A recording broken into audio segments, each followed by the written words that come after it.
This is your Unit 3, Week 4, Part 2 of your assessment.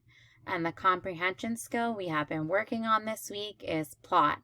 And remember, when we're looking at plot, we're seeing what happens in the beginning of the story, what happens at the middle of the story, and what happens at the end of the story for plot. Get your listening ears ready for the read aloud called Otis. Otis was a very fine pig. He had soft, silky hairs and pink skin. How such a neat pig was born to such a sloppy family was anyone's guess. When his brothers played rugby in the swamp, Otis kept score on the sidelines. When his sisters played tag in the wallow, Otis counted buttercups in the grass. Otis tried very hard to remain a spotless pig. But making friends wasn't easy. His mama told him, "Someday, Otis, you will like the mud." And Otis replied, "Oh, Mama, I don't think so." Otis imagined mud oozing around his hooves, making a sticky, sucking noise as he lifted one foot then the other. He imagined mud drying on his skin, leaving dirty patches all over his pink body. Even when he did his chores, Otis managed to stay clean. While his brothers weeded the corn, Otis hauled the weeds away, careful not to get a spot of mud on his pink self.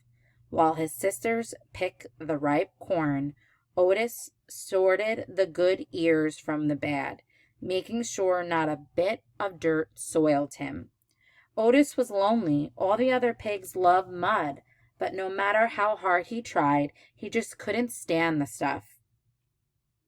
His papa told him, "Someday, Otis, you will like the mud." And Otis replied, "Oh, Papa, I don't think so." One day, as Otis returned from the garden, he heard a small, croaky sob. There by the wallow sat a frog, crying softly. "Little frog, why are you crying?" Otis asked. "I've lost my favorite ball in the middle of the mud," Little Frog said. "Well, that's not so bad. Go get it," Otis said. "But I can't cross the mud," Little Frog wailed. "Why not?" Otis asked. "Frogs love mud and all things swampy." "Not this frog," Little Frog cried. "Please wade in and get my ball," he begged. "Pigs love mud and all things sloppy." "Not this pig," Otis replied. Little Frog stopped crying and croaked a little laugh. Otis oinked and a little giggle. "I have an idea," Otis said. "I'll hold onto this branch, and you hop out and get your ball." "That's a fine idea," Little Frog said. And that is what they did. The rest of the afternoon, Otis and Little Frog tossed the ball back and forth on the nice clean grass. And from that day on, the two friends played together everywhere, except, of course, in the mud. The end.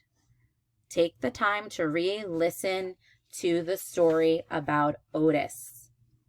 After you're done listening, go to the next slide and complete the activity about plot.